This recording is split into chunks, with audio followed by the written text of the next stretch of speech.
Sanction పెరిగింది అనేసి వ్యవహారం చేస్తున్నారు. వికారాబాద్ జిల్లా కోంసెట్పల్లి గ్రామంలో కాంగ్రెస్ నుండి బీఆర్ఎస్లోకి మాజీ ఎమ్మెల్యే ఆనంద్ ఆధ్వర్యంలో సుధాకర్ యాదవ్ను బీఆర్ఎస్ పార్టీలోకి ఆహ్వానించడం జరిగింది.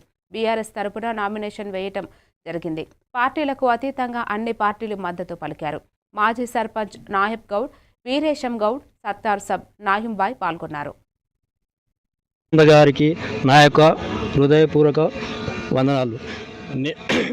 అదేవిధంగా నాయబ్ గౌడ్ గారు, వీరేశం గౌడ్ గారు, నాతో పాటు జాయిన్ అయిన మాజీ సర్పంచ్ ఆనందం, విజయ్ కుమార్, మా మిత్రులు మైనార్టీ సోదరులు నయీం గారు, తర్వాత షాబుద్దీన్, అందరు పేరు పేరున వచ్చి మనం ఎందుకు జాయిన్ అయినామంటే, మనము ఇచ్చిన కాంగ్రెస్ పార్టీ మనకు 6 వాగ్దానాలు ఇచ్చింది. 6 వాగ్దానాల్లో ఇప్పటి వరకు ఏ వాగ్దానం నెరవేర్చలేదు. ఇంతకుముందు నేను కాంగ్రెస్ పార్టీలో చాలా పని చేసిన. ఇంతకుముందు శేఖర్ను గెలిపించినప్పుడు కూడా కీలక పాత్ర వహించి నేనే ముందుండి శేఖర్ను గెలిపించుకున్నా ఇక్కడికి వెళ్ళి.